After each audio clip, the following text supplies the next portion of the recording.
बिस्मिल्लाहिर्रहमानिर्रहीम। अस्सलाम वालेकुम। इमरान खान साहब ने इस्लामाबाद में एक ख़ास कॉन्फ्रेंस की और इसका नाम था रजीम चेंज ऑपरेशन सेमिनार। इसमें इमरान खान साहब ने और इनके दीगर रफ़क़ा ने, कुछ और लोगों ने, सहाफ़ियों ने, सीनियर सहाफ़ियों ने, जिनमें अरशद शरीफ साहब भी हैं, उन्होंने वो बातें की हैं जो आज से पहले कभी नहीं की। इमरान खान साहब ने ख़ास तौर पर न्यूट्रल्स को आड़े हाथों लिया। बहुत सी बातें इस हवाले से उन्होंने बताई हैं, जिस तरह के बताया गया न्यूट्रल्स को कि शहबाज शरीफ के ख़िलाफ़ जिस तरह के केसेस हैं, कोई और होता तो इसको 2 दिन में सज़ा हो जाती, 2 हफ्ते में सज़ा हो जाती। तो ख़ुद इमरान खान साहब कह रहे हैं, मैं सोच भी नहीं सकता था, आखिरी वक्त तक मुझे यकीन नहीं था कि जी शहबाज शरीफ को वज़ीर-ए-आज़म बनाया जा सकता है। और फिर इमरान खान साहब ने सवाल पूछा कि अगर घर पर डाका पड़ जाए तो क्या चौकीदार न्यूट्रल हो सकता है? ये उन्होंने सवाल किया है। दीगर और बहुत सी बातें हैं जिनका हम जिक्र करेंगे। दूसरी चीज़ ये कि एक अहम शख्सियत जो मुख्तदर हल्कों के बहुत करीब है और वो इस चीज़ को छुपाते भी नहीं हैं, ख़ुद उसका इजहार भी उन्होंने किया। अब एक हालिया इंटरव्यू में उन्होंने बता दिया है कि क्या होने जा रहा है। बजट के फौरी बाद किस तरह से केयर टेकर सेटअप आ रहा है और क्या इमरान खान साहब का जो गेम प्लान था वो काम कर रहा है, और इसके अलावा उन्होंने क्या क्या बातें बताई हैं उसका भी हम जिक्र करेंगे। तो पहले जनाब, मैं आपके सामने इमरान खान साहब ने जो अहम तरीन बातें की हैं वो रख रहा हूँ। और अब इसका बहुत ज़्यादा चर्चा है, आपको मिल जाएगा सोशल मीडिया पर, हर तरफ अब यही बात हो रही है कि इमरान खान साहब ने जो बातें वहाँ पर की हैं, और इसमें उन्होंने ये बात भी कही कि मैं अल्लाह को हाजिर नाजिर जानकर कहता हूँ कि मैंने तो कभी सोचा भी नहीं था कि नवंबर में किसको सिपह सालार लगाना है। ये लोग फैज़ हमीद से डरे हुए थे कि मैं जनरल फैज़ हमीद को आर्मी चीफ लगा दूंगा, और इस वजह से ये सारे खौफज़दा थे कि पता नहीं क्या हो जाएगा। और नवाज़ शरीफ हमेशा इसलिए आर्मी चीफ खुद लगाना चाहते हैं कि जी उन्होंने इतना पैसा चोरी किया हुआ है, क्योंकि ऐसा लगाऊं कि वो मुझसे पूछे ना, मैं बच जाऊं, और कभी वो इसमें कामयाब नहीं हुए। तो ये खौफ नवाज शरीफ को होता है कि जी ऐसा बंदा लगाना है जो मुझसे पूछना, क्योंकि इंटेलिजेंस एजेंसियों के पास रिपोर्ट्स होती हैं, तो ये ऐसा बंदा लाना चाहते हैं इनको कुछ कहे ना। इतनी दौलत, इतना पैसा लूट कर बाहर ले गए हैं नवाज शरीफ, उनका ख़ानदान, ये सब लोग, कि उसको बचाने के लिए हुकूमत में आते हैं, उसको बचाने के लिए अहदेदार लगाते हैं, ताकि आर्मी चीफ भी लगाते हैं। और मुझे क्या मसला है, मैंने कुछ चोरी की हुई है कि मैं खौफज़दा हूँ कि जी मैंने अपना बंदा लाना है, कभी मैं मेरिट के ख़िलाफ़ नहीं जाऊँगा। और मैंने शौकत खानम हॉस्पिटल बनाया, नवल यूनिवर्सिटी, कोई एक बता दे कि मैंने मेरिट की खिलाफ वर्जी की हो, सिफारिश पर किसी को लगाया हो और इस तरह की मैंने कोई हरकत की हो। खुद इमरान खान साहब ने कहा जी मैं तो चाहता हूँ कि इदारे मजबूत हों, लेकिन अब जिस तरह से लोगों को लाया गया है, इसके बाद तो सारे इदारे अब तबाह कर दिए जाएंगे, जिस तरह ये सारा रजीम चेंज हुआ है। फिर उन्होंने अमेरिका पर तनकीद की कि जी अमेरिका ने अपने मकासद हासिल कर लिए, और ये बात भी कही कि पहले मीडिया को काबू किया गया और उसके बाद फिर रजीम चेंज की गई। और जिस तरह का मुरासला आया तो मुझे कहा गया जी मुरासले तो इस तरह के आते रहते हैं, तो मैंने कहा कि जी फिर आज के बाद नहीं आएगा, अब किसी की ज़रूरत नहीं होगी ऐसा मुरासला लाने की। तो इमरान खान साहब ने बड़ी ये जुर्रत से बात की।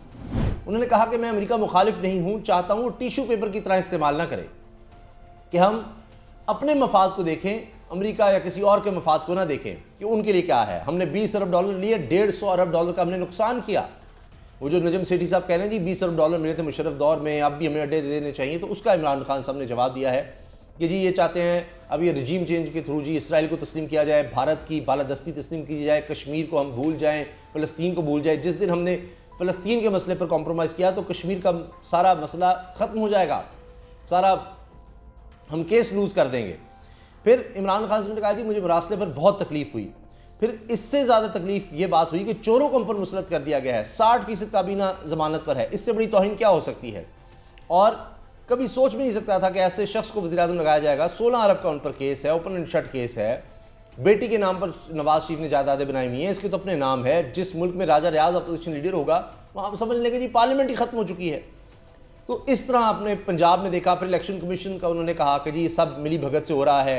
एक शख्स को उन्होंने तो नाम लिया कि जी एक अफसर का नाम नहीं, यानी उसका ओहदा बताया कि जी उसको इसलिए वहाँ पर बिठाया हुआ है कि जी सारा इलेक्शन, ये जो ज़िमनी इलेक्शंस हो रहे हैं उसको मैनेज करके दे।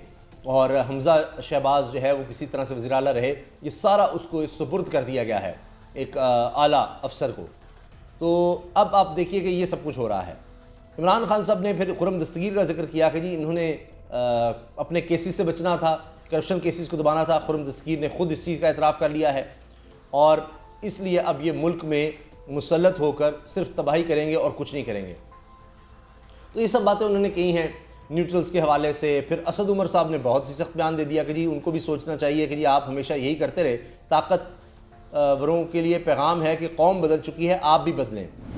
तो अब इस तरह के पैगाम आते नहीं, अब ये खुलेआम की बात होने लग गई है। अब ये इमरान खान साहब का एक गेम प्लान है कि वो प्रेशर बढ़ा रहे हैं, क्या इसके असरात हो रहे हैं? अब नईम अशरफ भट्ट साहब ने इंटरव्यू किया है एजाजुल हक साहब का, मुस्लिम लीग ज़िया के सरबराह हैं, मुख्तलिफ हल्कों के बहुत करीब हैं, उस चीज़ को छुपाते भी नहीं हैं। अब उन्होंने इस इंटरव्यू में कई इंकशाफात किए हैं। वो कहते हैं जी मैं कोशिश कर रहा हूँ, दोनों तरफ से बर्फ़ पिघलनी शुरू हुई है, बर्फ़ दोनों तरफ से पिघलनी शुरू हुई है। और कहा कि जी एयर वाई को इंटरव्यू में कि मुस्लिम लीग ज़िया के सरबराह एजाजुल हक साहब ने कहा कि इमरान खान से होने वाली मुलाकात में इन्हें यही पैगाम दिया कि मुल्क की खातिर मुक़्तदर हल्कों से जल्द मामलात बेहतर हों। मैं कोशिश कर रहा हूँ, दोनों तरफ से बर्फ़ पिघलनी शुरू हुई है, यानी मामलात अब कुछ चल रहे हैं। फिर ये भी इन्होंने कहा है, आगे बात आ रही है कि कुछ और लोग भी हैं जो बीच में काम कर रहे हैं। इन्होंने कहा कि हालात सुधारने का काम तमाम इदारे सबको साथ बिठाकर कर सकते हैं, किसी के चाहने या ना चाहने की बात नहीं। मेरे सामने पाकिस्तान है, मेरी रिटायरमेंट की उम्र है, इस वक्त मुनाफिकत और झूठ से काम लूँ तो गद्दारी होगी। मुलाकात में खान साहब को कहा है हालात बेहतर करें और उनको भी कहूँगा कि सबको साथ लेकर चलें, उनको भी कहूँगा, ठीक है जी, मुक़्तदर हल्कों को भी। एजाजुल हक ने कहा कि दूसरी तरफ भी सोचा जा रहा है कि मुल्क को किस तरह दलदल से निकाला जाए। दूसरी तरफ यानी मुक़्तदर हल्कों की तरफ के ये तो बर्बादी हो गई है, ये तो मुल्क दलदल में फंसता चला जा रहा है। 50 रुपये पेट्रोल लेवी भी लगानी है, कोई अच्छी खबर नहीं आ रही, लोग तंग हो रहे हैं महंगाई से और इसकी वजह से फिर अब तमाम इदारों पर तनकीद हो रही है। इतनी महंगाई पाकिस्तान की तारीख में कभी नहीं हुई और ऐसे लग रहा है कि ये नाअहल तरीन हुकूमत है पाकिस्तान की तारीख की, जबकि इसमें सारे तजर्बाकार लोग हैं लेकिन बर्बाद करके रख दिया। कोई चीज़ इनकी समझ में नहीं आ रही। अब खबरें हैं जनाब कि माशी टीम को बदला जा रहा है। फिर कहा कि जी तरीक़ाकार खान साहब मुझसे बेहतर जानते हैं कि किस तरह से अब आगे बढ़ना है। इन्होंने हुकूमत की है, क्या ये जमातों का मजमुआ इतना तीसमार खान था? अभी एजाजुल हक साहब कह रहे हैं कि हुकूमत को घर भेज सकता, लोगों में सब्र कम है, 2.5 साल बाद कहते हैं हुकूमत तब्दील होनी चाहिए। फिर कहा कि हालात मज़ीद ख़राब होंगे तो इदारे को नुकसान होगा, हालात और ज़्यादा ख़राब होंगे, भी देखें ना और महंगाई आ रही है तो इससे इदारे को भी नुकसान होगा, यही हमारा दुश्मन चाहता है। खान साहब ने कहा है फ़ौज हमारी है और मैं मोहब्बत करता हूँ, ये मुस्बत इशारा है। दूसरी जानिब नवाज शरीफ ने 14 बार नाम लेकर इदारों पर तनकीद की। अगर नवाज शरीफ से हाथ मिलाया जा सकता है तो फिर सबसे मिलाया जा सकता है। अब ये वो कह रहे हैं कि नवाज शरीफ से मुक़्तदर हल्कों ने अगर हाथ मिला लिया तो फिर इमरान खान से क्यों नहीं? वो तो मोहब्बत भी करता है, नाम भी उस तरह नहीं लिया। नवाज शरीफ से पूछना चाहिए कि इनके मामलात कैसे बेहतर हुए, उनसे पूछे ना ज़रा क्या किया उन्होंने। एजाजुल हक ने कहा कि बजट की मंजूरी के बाद कोई ना कोई मुस्बत पेशरफ्त होगी, अभी फैसला कर लें तो बेहतर है। मुल्क दिवालिया हुआ तो शक्लें देखेंगे सब एक दूसरे की। ऐसा निगरान सेटअप आए जो मुआशी रिफॉर्म्स और शफाफ इलेक्शंस कराए। इस पर नईम अशरफ भट्ट साहब ने सवाल पूछा कि ये हुकूमत तो जानना नहीं चाहती क्या होगा, उसका भी उन्होंने जवाब दिया है। लेकिन ये बड़ा अहम है कि बजट की मंजूरी के बाद कोई ना कोई मुस्बत पेशरफ्त होगी। अब शायद इमरान खान साहब भी लॉन्ग मार्च को दिल्ली इसलिए कर रहे हैं कि उनको भी शायद पैगाम भेजा गया कि जी बजट पास होने दें, उसके बाद कुछ ना कुछ हो जाएगा। और वो कहते हैं जी निगरान सेटअप आए और वो इन मुआशी चैलेंजेस से कुछ बेहतर तरीके से निपटे। एजाजुल हक साहब ने भी कहा जी हुकूमत 2 वोटों पर बैठी है। वो जो मैंने कहा ना, सवाल किया नईम अशरफ भट्ट साहब ने कि जी कैसे हुकूमत जाएगी, वो तुम करना चाहते हैं, तो कहा कि जी ये हुकूमत 2 वोटों पर बैठी है, इसे फारिग करना 2 मिनट का काम है। आज चौधरी शुजात, वो भी मुक़्तदर हल्कों के करीब है, चौधरी शुजात या MKM पीछे हो जाए तो ये हुकूमत कहाँ होगी?